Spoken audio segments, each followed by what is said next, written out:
This is the W2 Report with Sanji Himura. Here's Sanji.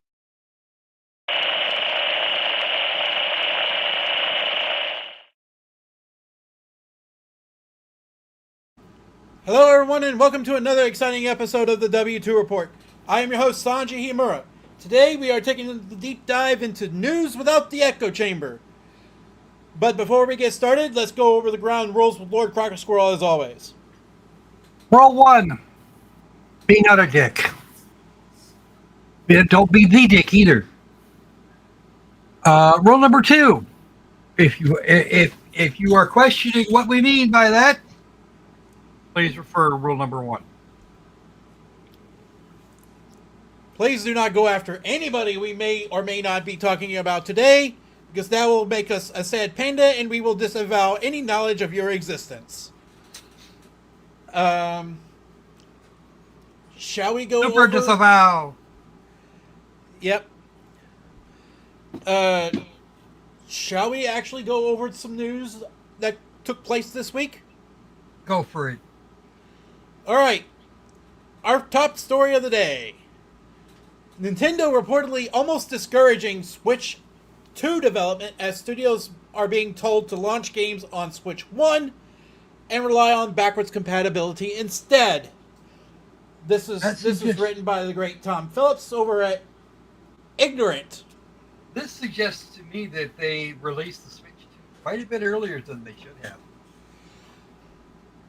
Well, the idea is that, according to Digital Foundry, Nintendo is still restricting their supply of Switch 2 development kits.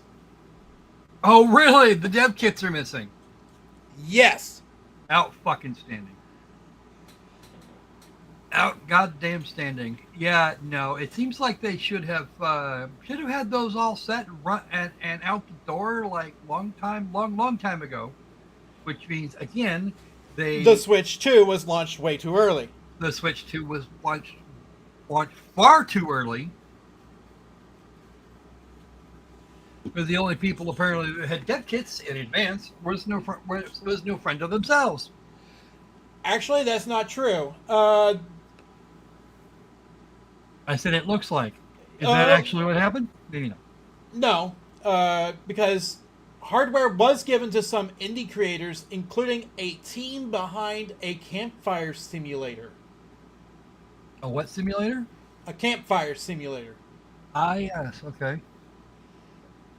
But no friendo didn't necessarily get theirs. Where we're at with that? Well, no friendo obviously got theirs, but I'm talking about the kits being issued out to that were supposed to go to AAA development companies, but they didn't get them. Well, heck, that is, if I was a betting man, I would bet that the PlayStation 6 development kits are already out the door. I don't know. I don't think we're actually going to. I don't think we're going to get a PlayStation 6 for another at least 2.5, 3 years. Yeah, but that's still then. It's going to be a royal pain. It's going to be a royal pain in the tuchus. Well, truth be told, the game in question happens to be called Chilling by the Fire, which makes use of the Switch 2's camera. On the one hand, this simple fact makes use of the game chat and the Switch 2's camera capabilities, and it makes this impossible to launch on Switch 1. Right. So, what I'm thinking is happening is Nintendo is going on a case-by-case basis, taking a look at their games and saying, okay, if you can launch on Switch 1, do so.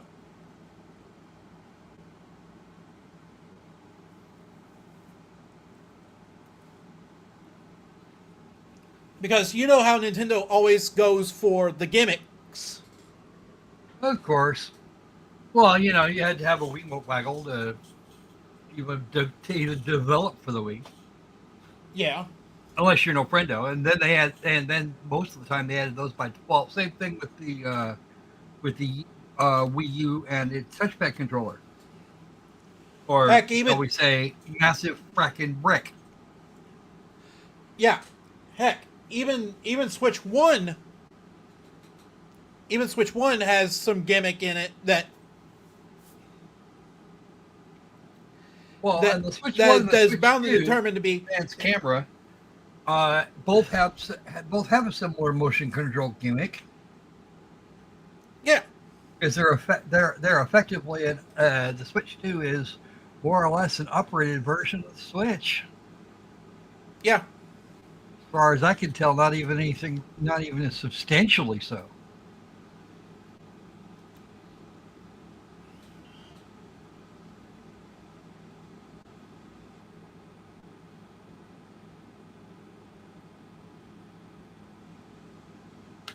Now, Nintendo is planning on a fresh direct this summer or this September.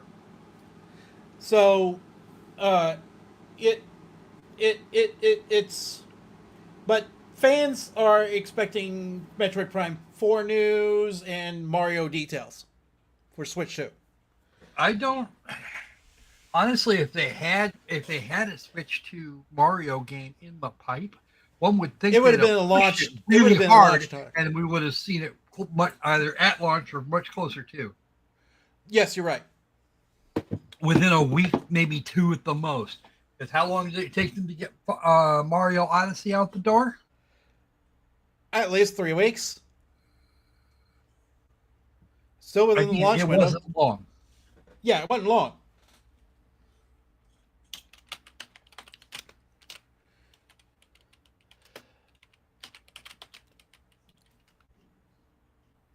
Okay.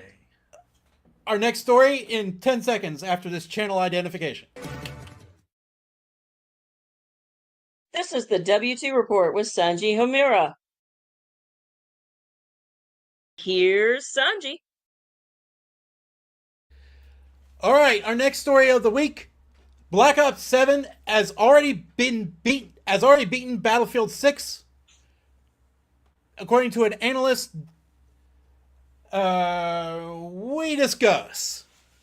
First, I want to know what happened to COD Block 6. Haven't seen it. Probably never will. It seems like it's pulled a Leisure Suit Larry 4. But if I remember right, we're still waiting for the release. Are we not still waiting for the release of COD Block 7? We're waiting the release of both games, actually. Battlefield 6 and Black Ops 7. Holy crap. Yep. That means that they're basing this entirely on pre-order numbers. Not exactly. Well, they'd about have to be. Black Ops 7, according to this analyst, and we have the report by the analyst, which we'll go over in a second, is saying that the mechanic of autopilot purchasing is the blame for Black Ops 7 winning over Battlefield 6. To blame? Yes. Because you know how you build brand momentum and you go, oh, I gotta have that because it's the newest Call of Duty, for example. Let's go over the report itself. And I've actually heard tell of this particular report, and my little brain says that it wasn't exactly what we had. It wasn't exactly what everybody had in mind here. No, but on the other hand, though,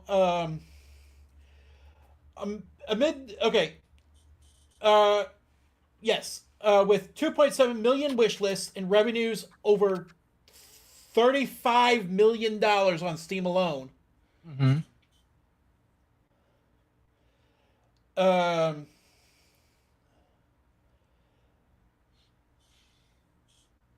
The pre-release metrics for Battlefield 6 have blown through the roof,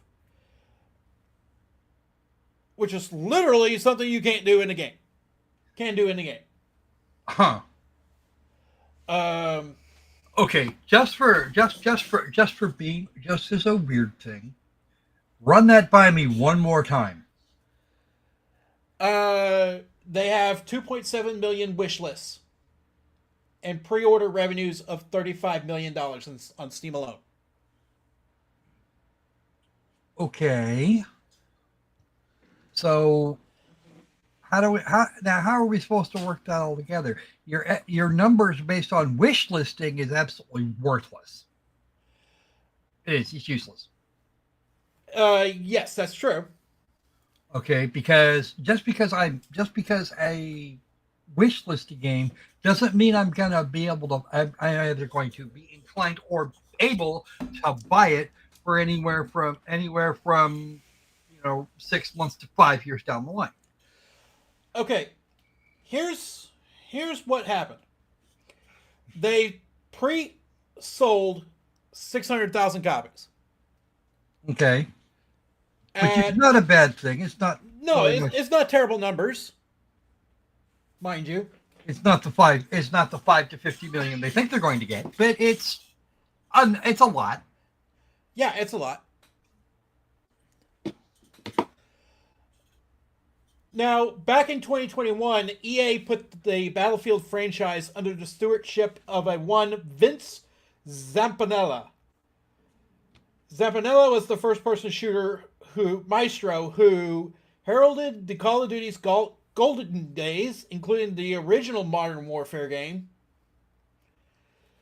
Oversaw Titanfall 2, which had the best campaign of all time according to many. I'm right. Okay, sure. Sure, we'll I believe played that. game. We'll believe I that. played that game. It wasn't great. The multiplayer wasn't great, but I could necessarily buy that it had the best campaign. But he also led Apex Legends, one of the few non-Fortnite, non-PUBG battle royale games to stand the test of time. Mm-hmm.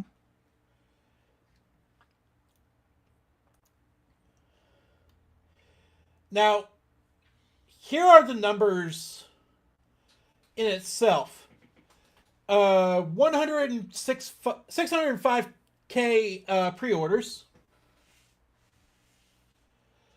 35 million in revenue. 2.7 billion wish lists. And 521,000 beta CCUs. Now keep in mind that the 2.7 million wish list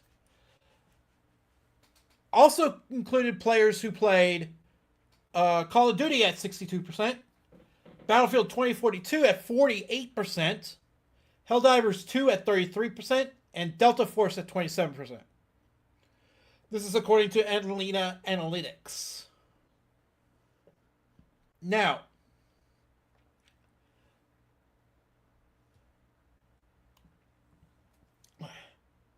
Battlefield 6 was on the top 5 of Steam games by revenues and also on top 5 by copies sold. But the jury's still out, obviously, on Black Ops 7 and Battlefield 6.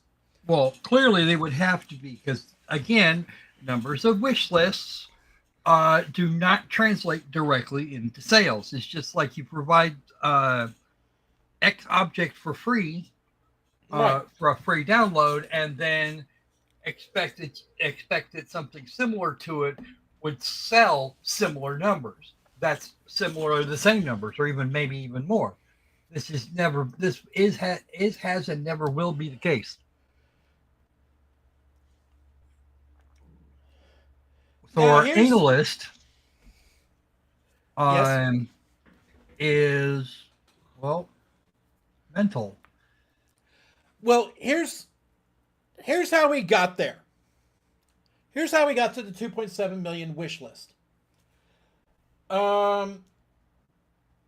it crossed over the half a million barrier on July 27th.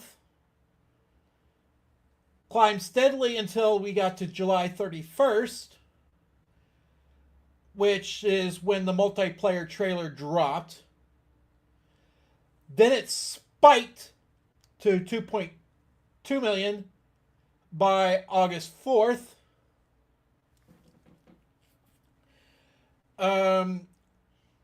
August 7th was around 2.25 million wish list. Mm-hmm. When the beta weekend starts, and we are currently on August 29th, but the report was issued on August 11th. Right. So that $2.7 million wish list number could have gone even higher in between August 11th and today. I'm having a hard time parsing how this analyst managed to come up with this result or any result whatsoever on data that's that bloody flimsy. Well, okay, you actually need to base it on what on sales cash in hand. Yes, which is 605,000 compared to pre-orders. Compared to what for Battlefield 6? This is Battlefield 6. Okay, so what's Cop Block 7 got? Well, we're getting there.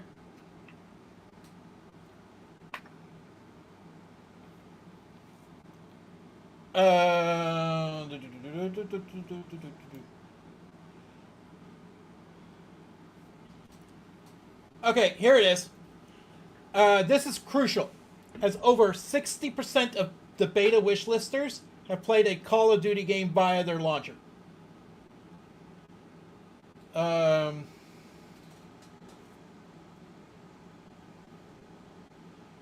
Here it is. Here's the quote. For many gamers, Call of Duty is an annual ritual. Tens of millions of players, many of them casual gamers, buy the newest COD every year without hesitation. This autopilot purchasing habit is decades deep, and breaking it requires more than one awesome Battlefield release, which is true. Now, if Battlefield has any hope in hell of being Call of Duty, it requires consistency over 10 plus years. Even if Battlefield 6 wins over the hardcore FPS crowd, and it looks very much like it will, the sheer volume of COD's day one casual buyers is always something to behold. COD's muscle memory in the market is so strong that players will buy it even if they complain about it. And while Battlefield's Battle Royale mode could be a hit, Warzone is still an active funnel feeding players into the COD ecosystem. Even if Warzone engagement is down, its massive install base means that Black Ops 7 will get free advertising just by simply existing inside Warzone's menus and seasonal events. Battlefield simply does not have that scale of cross-promotion yet.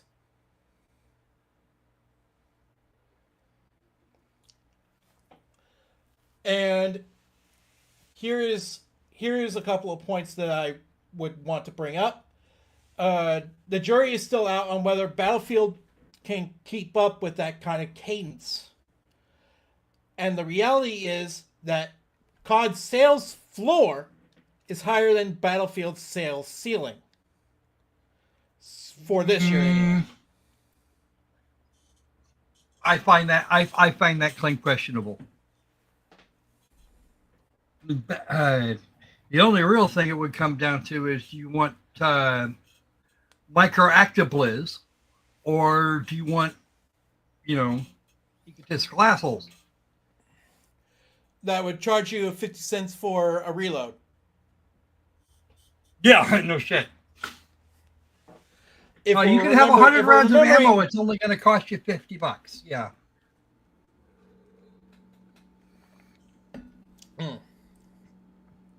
Oh, and you have to pay extra to actually be able to reload those into your be able to put those in the magazine so you can reload your weapon.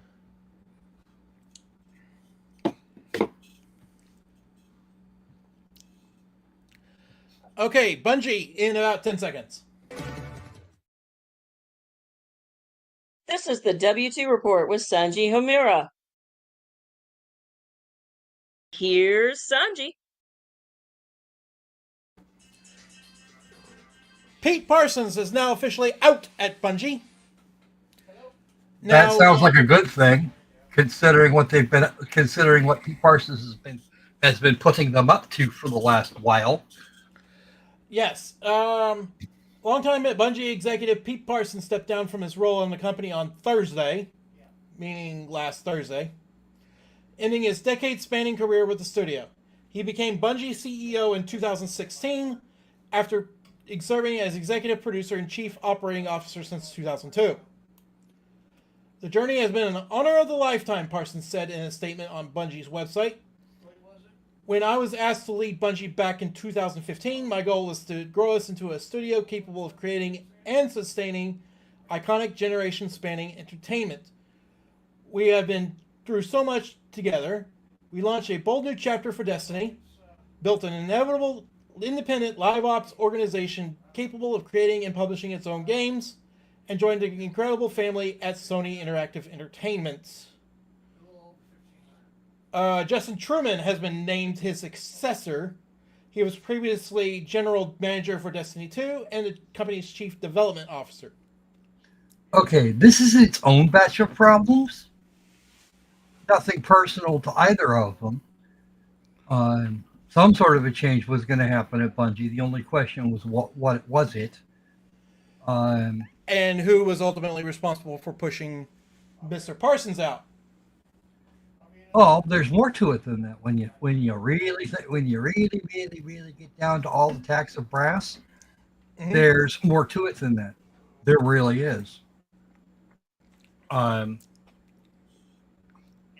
maybe I'm just being crazy, silly, and stupid. But if you're going to promote from within, you've got huge problems to begin with, and then turning Marathon, which is a perfectly good first-person shooter way back in the day, their first ever IP, in fact, into a multiplayer extraction shooter live service pile of shit, was not the smartest idea. Well, considering that there's lot of art theft being alleged against Bungie at the moment. Oh yeah, no, that's been going on forever. Yes. Most famously, there was some bits in what was it, Halo Infinite. Mm-hmm. Although truth be told, that wasn't developed by Bungie. But there again more shit going on even as far back as I want to say Halo 2. Yeah.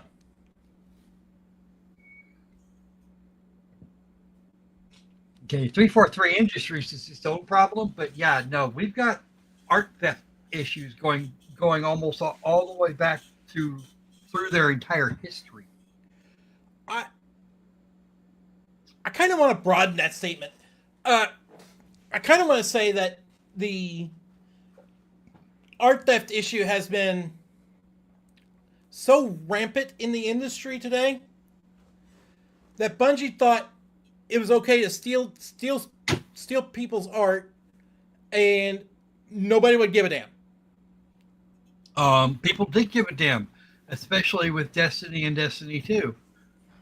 That's been an ongoing thing for years now. Yes. And don't get me started on just how obnoxious Destiny 2 was. Go to the place and shoot the lads. That's pretty much all of it. That's the entire game. And if you're going stag, you're probably going to get screwed. Yes. Truman says, I'm committed to supporting and working alongside every member of the team here as we continue pouring our hearts and souls into these worlds. Truman said in his own statement, referring to Bungie's franchises like Destiny and Marathon. We are hard at work right now doing that, both with Marathon and Destiny. We are currently heads down, but we will have more to show you both of these worlds later this year. Yeah, okay. I'll buy that for $1. Well, considering that Destiny 2 just released its latest expansion, without telling anybody, Yeah. I wonder why. yeah. Oh, look, there's this thing here you can do. Wait, no, you have to pay. No. You have to pay for that first. Okay. Okay. Edge of Fate on the 15th of July this year at what is currently $30. $40 if you actually pay, if you paid up front on time, etc. There's so much crap going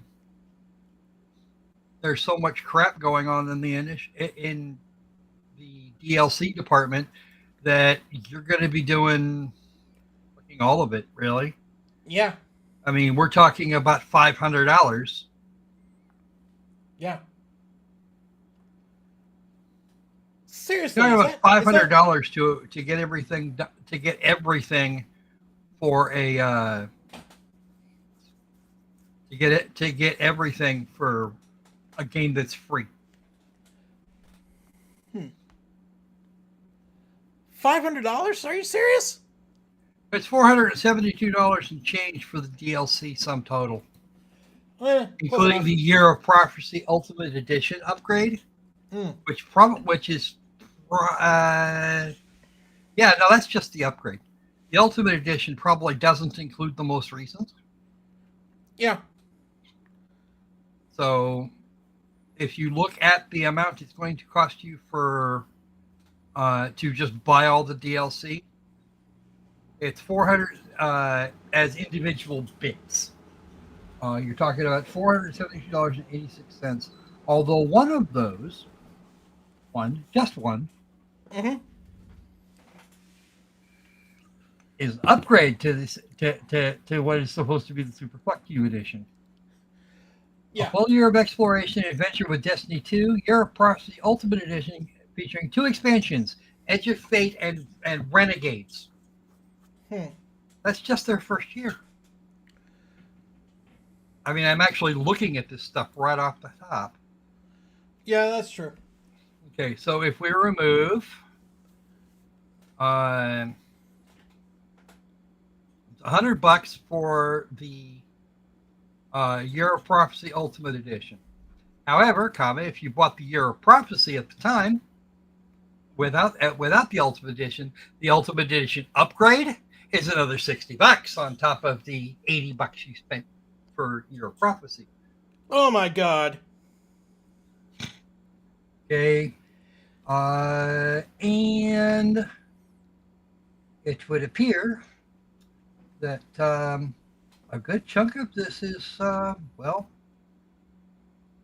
got some of the packs are in it, but the first 2 expansions are just a part of the game. And you can't, it doesn't even look like you could buy them now. Yeah, you're right. So if I wanted to play Destiny 2, and I don't, I already have a copy of Destiny 2 in my library, and I have no intention of doing anything with it. Yeah.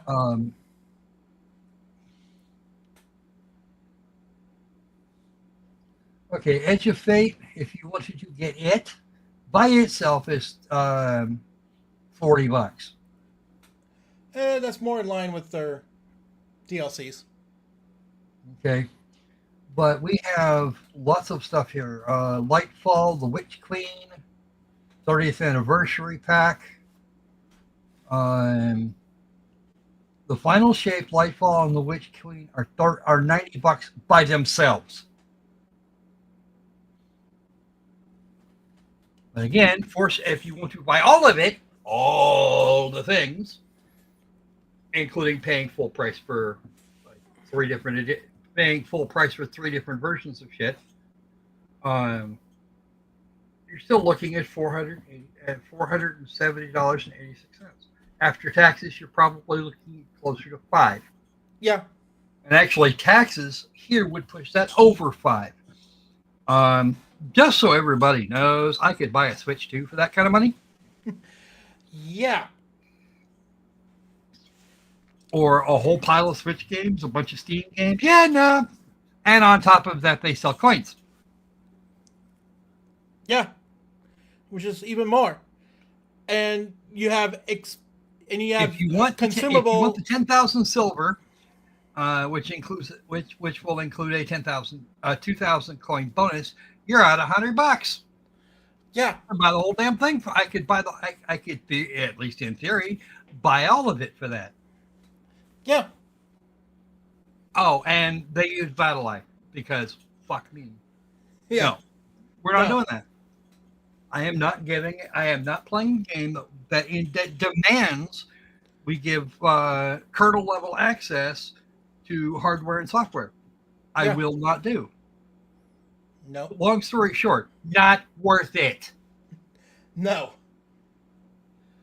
There is some good news, however, on the horizon. Oh. After this 10-second channel ID. This is the W2 Report with Sanji Homura. Here's Sanji. Our feel-good story of the week. Atari now owns the rights of several Ubisoft IPs and promises to bring them onto new platforms. Be fair, it's not IPs, it's just a handful of games. Specific games, it looks like. And whether or not they're going to do remakes or what the fuck ever, I don't know, and I don't care. Nope, it's IPs. It's Grow Up and Grow Home. Are separate. They're separate entries from the same IP. Nope, it's all the IPs. All of them. As reported by Business Wire, the company now owns the publishing rights to the following titles: Child of Eden, Cold Fear, Grow Home, Grow Up, I'm Alive. These Ubisoft projects were published between 2005 and 2016, and all were left dormant as the company focused on its biggest franchises like Assassin's Creed. Now Atari plans to bring them all back onto new platforms and renewed publishing frameworks. Seems like each of these games will be re-released on modern systems, and there may be even potential for more from the series. Here's a quote from Atari chairman and CEO Wade Rosen.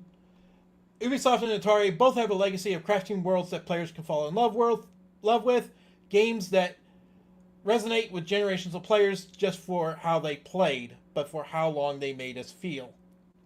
We're excited to reintroduce these titles while also exploring ways to expand and evolve these franchises. Let's go over the games. Let's go over the IPs themselves. The games. Games. Because they are specifically referring to games. Child of Eden is a musical rail shooter developed by Q Entertainment and sort of a spiritual successor to Rez. Cold Fear is the oldest game in the mix, a PS2 survival horror shooter from DarkWorks. Grow Home is an experimental 3D platformer in which you must grow and climb a giant plant. Grow Up is its sequel. Finally, I Am Alive is a survival action game about exploring a post-apocalyptic setting. Here is Deborah Papernik, Ubisoft's vice president of new business. Millions of players have experienced these worlds over the years, and this will open the door for longtime players to revisit those memories while inviting new audiences to discover them for the first time. Atari has a rich hit gaming legacy, and they also caused the crash of 1983. That's just my addition, not part of the quote. And a deep appreciation for these classic titles. We're excited to see how they'll evolve and connect with players in fresh, meaningful ways.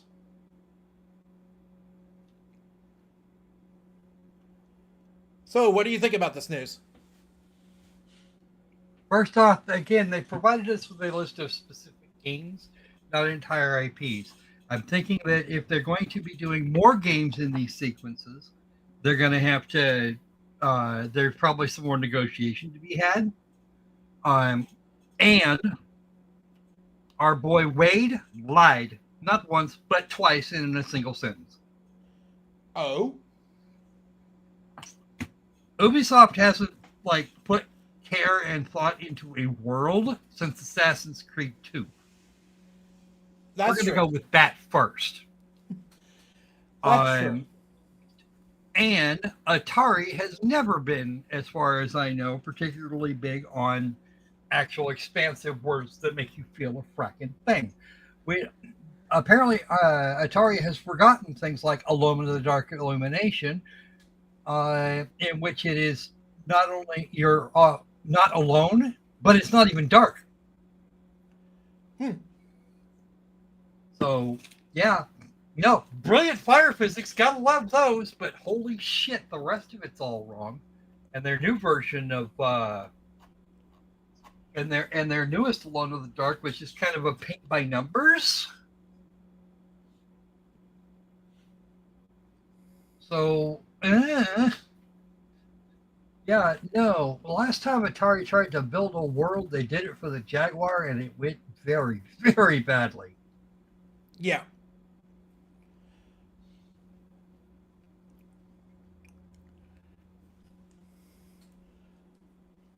Ads in Microsoft?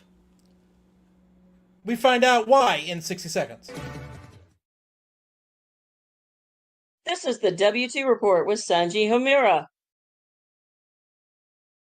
Here's Sanji. I do apologize for bringing up the meme again, but this one requires a little preamble.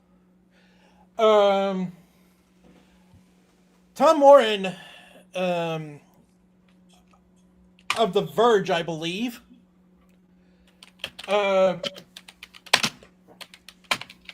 basically got a message from Microsoft asking if they want personalized ads in their video games. No. Well, I'm paying you full price for a fracking game. You don't get to personalize ads for me. Go. well, even still, above all else, if they do opt out of this, let me pull up the screen right now. Even if they do opt out of this, they will still get ads. Just not personalized ads. Again, you put ads in my game, I stop buying your games. Period. Especially if you're going to try and charge me $70, $80 for them. Get bent. If you do that in Elder Scrolls 6, I will end you.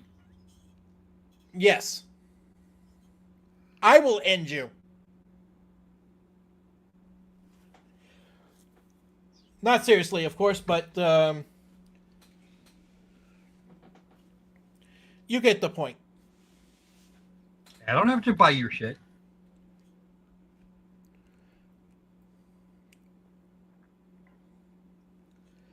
Now, I think we all said our piece about this one. Now, we have a relaxing segment of, okay, let me phrase it like this. We have a relaxing segment at a restaurant that we all know and love. But before we go into that, 10-second channel ID. This is the W2 Report with Sanji Homura. Here's Sanji. All right. Now, while I get some prep out of the way, to explain this little forethought of this news story, I think everybody here has heard of the Crackle Barrel rebranding. Oh yeah, that was just silly. Well, Crackle Barrel worked with a company called Quails and Son Novelties for quite a long time, since the company's founding 56 years ago. Uh-huh. Now, Did they switch? They did. They switched, didn't they? yes, but before any of us can hackle at them, here is a quote straight from the family. Cracker Barrel's changing their logo back. But before y'all go and run to have your biscuits and cornbread, let me tell you something. 56 years ago, Danny Evans, the founder of Cracker Barrel, and my grandfather, Ollie Qualls, got together and decided it would be a cool idea to put a game on Cracker Barrel's table. The first day Cracker Barrel opened its doors, our games were on their tables. After several years, my dad, Adrian Qualls, took over Qualls and Son Novelties. And my daddy put his blood, sweat, and tears into that company to make it what it was. In 2019, me, Andrea Kraft, and my husband Alex took over Qualls and Son. That also just happened to be Cracker Barrel's 50th anniversary and also our 50th anniversary. They actually brought a whole camera crew into our workshop to showcase us on their social media as a longtime vendor, 50 years of memories with them since day one. We didn't get anything for this, mind you. This was just bragging rights for them. In fact, I'm just going to go ahead and let that run. We've been in business with Cracker Barrel for 50 years. I used to come in as a little girl and kind of watch my dad and my grandfather. I feel proud to be part of such a cool family heritage. It is iconic. Whenever people think of Cracker Barrel, they think of the peg game. As you can see, it was straight from their Instagram, their words. Then COVID hit in 2020 and everything changed for everyone. Cracker Barrel would pay us on a net 60, and that just was not working for us anymore. We communicated that to them, and they agreed that they would pay us on delivery. I can probably count about a handful of times that actually happened. We would have to chase our money down for weeks at a time. It was so incredibly stressful. We were having a hard time paying for our people. We were having a hard time paying for our supplies. It was a mess. We could never get anybody on the phone to help us, and the only time we ever heard from anybody was when the peg game buyer would send us a nasty email asking where his games were when they could not even pay us for the games that we had already delivered. This past February, Cracker Barrel called a touch base meeting so we could all get back on the same page. Touch base, their words. We were still ordering supplies, like lumber is expensive, y'all. My husband walked into that meeting and they looked at him and said, I'm just going to cut to the chase. We were told that the wording was too offensive. They told us they were taking our game to someone else to have it manufactured for the gift shop side of the business. Now, please keep in mind, that is 80% of our business. They said that they would let us supply the games that were provided for the tables if and only if we changed the wording to what they wanted, and then wouldn't even tell us what it would be. 20% of our business, just the restaurant side of the games, was not enough to keep our doors open, and we had to immediately close them. When Danny and my Pa Ollie had originally made this arrangement, they did everything on a handshake, and we had absolutely no legal grounds to stand on. Unless someone out there hears this and thinks we might.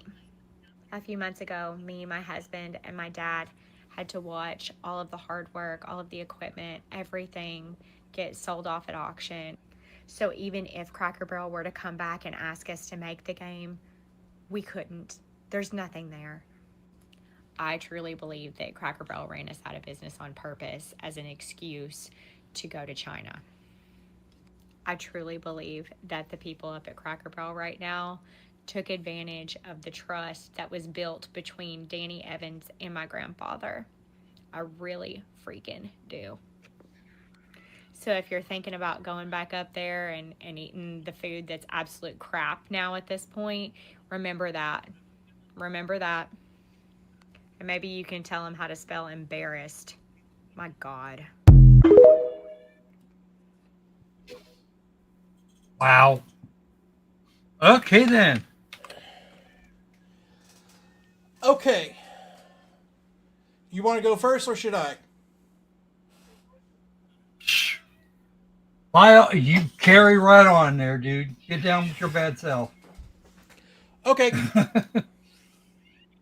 I am color me stunned. First off, depending on where the agreement was made, a legal handshake is a contract. Crackle Barrel.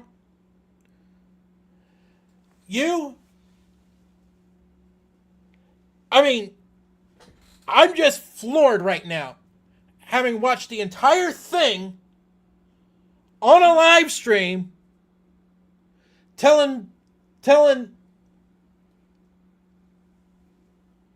and you wouldn't give them the courtesy of advance notice. Oh, for that matter, Cracker Barrel couldn't even be bothered to give him the common courtesy to reach around. I mean, let's get serious here. Not only were they screwing these guys one way, they screwed them the other way. You're supposed to pay your bills there, dude, on delivery, it says. If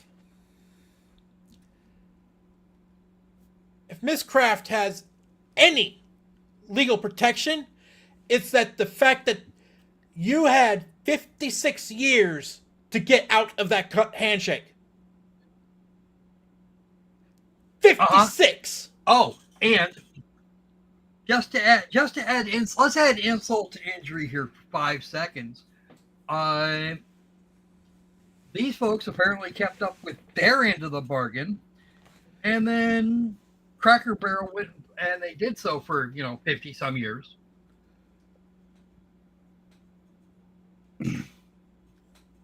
Broke out the "Where's your my reading stick" defense. Clearly, there was a contract at some point because they adhered to it until this lady and her husband took over, and then they said, "Oh, now we can just fuck with them." Actually, hold on just a second.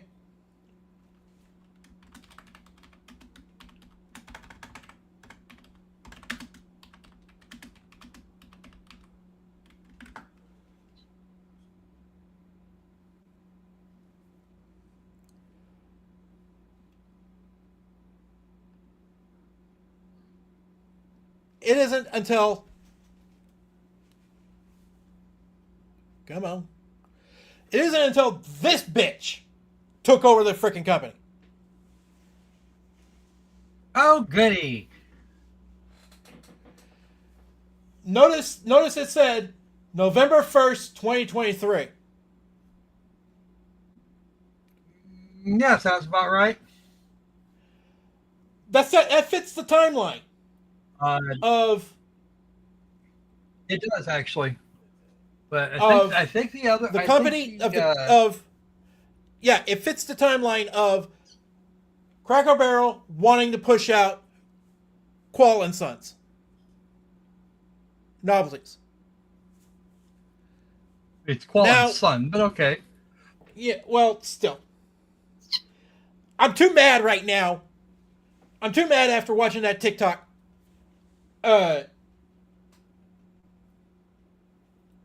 to even address the right side of this dispute properly. And for that, I'm sorry. Well, and here's the thing. At the moment, and this is me steelmanning, we have no idea who this woman actually is or whether or not she's their client. We have her end of it, not theirs. Mind you, I am inclined to believe this woman because she has no reason to start screaming like this in public of all places. And bringing down the potential to slander police on the part of Cracker Barrel. We don't want that.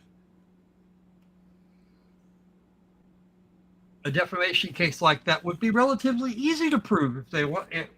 And I expect that if Cracker Barrel responds, and they probably should, they're either going to admit everything and save what's left of their rep. Not that I think there's very much left of that after the rebrand, and then apparently a rebrand back. But wow. This just makes it worse.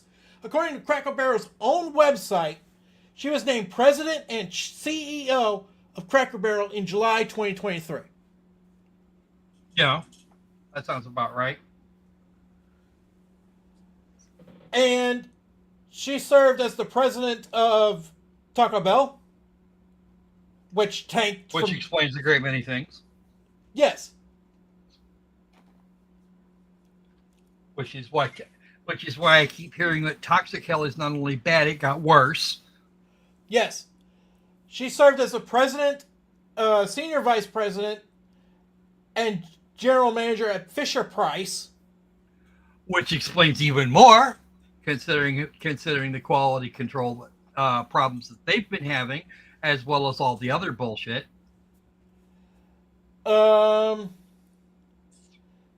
She served as the president and CEO of Sprinkles Cupcakes from 2014 to 2017.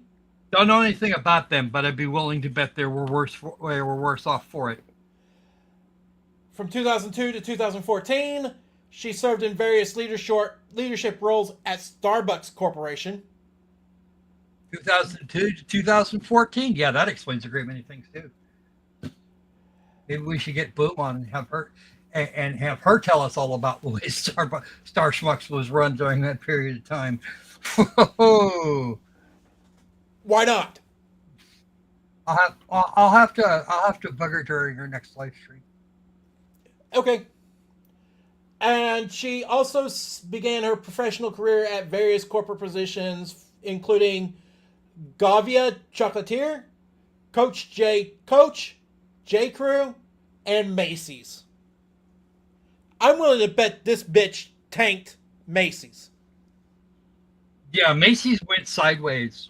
Started going sideways back in the 90s. And by 2005, it was on its last legs. I don't remember when Macy's shut down exactly, but yeah. Yeah, let's find this. Let's find out. Uh,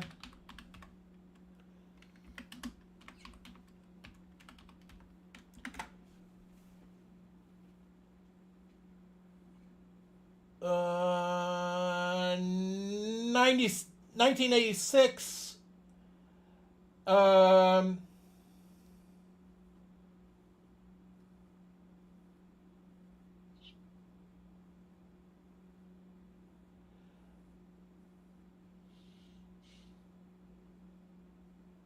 And a total of 216 stores were shut down by 2025.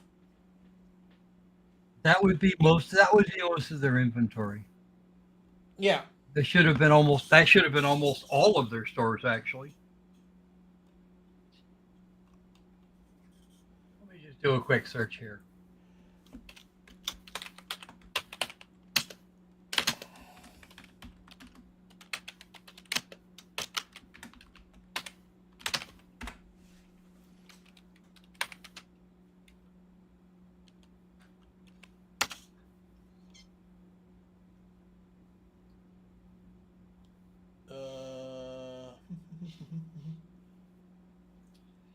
There were 454 Macy's stores in the U.S., and they're looking to close 150 more before through your fiscal year 2026. Yep. Where is But it? old man Macy, he's probably rolling, or he's probably doing he's probably creating earthquakes for as fast as his shit's spinning in there. Down in that crate. She served as an executive training program for Macy's July 1993 to January 1995. In a 2-year span, she tanked the company. I'm willing to bet. Well, if you're in charge of training, then yeah, you are in an ideal position to rip the shit out of a company.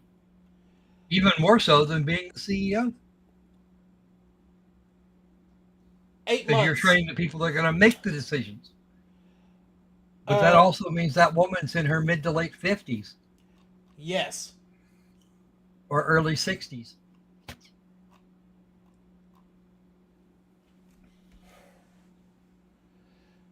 You know what? Let's transfer from one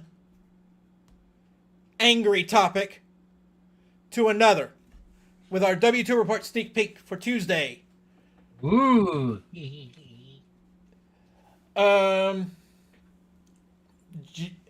On September 2nd, we will be covering a game that translates to Illegal Immigration Simulator. Yeah. Tuesday, as soon as we get our ducks in a row, we will cover Take Us North. So, stay tuned. We got a definite RCO situation going there. Yes. That next week on Tuesday. On Thursday, we will be back for another episode of News Without the Echo Chamber. So, stay tuned, join us, and if you haven't liked, comment, and subscribed yet, do that now, please. Do that now, please. Because the more you know, and knowing is half the battle. I have been Sanji Himura. Thank you for watching, especially those on video on demand. And we will see you. We love you, replay crew. Yes, we love the replay crew. And beware, the taxman cometh. Hello, folks. This is Morgan Freeman. This concludes our broadcast today. I'm Morgan Freeman. Good night.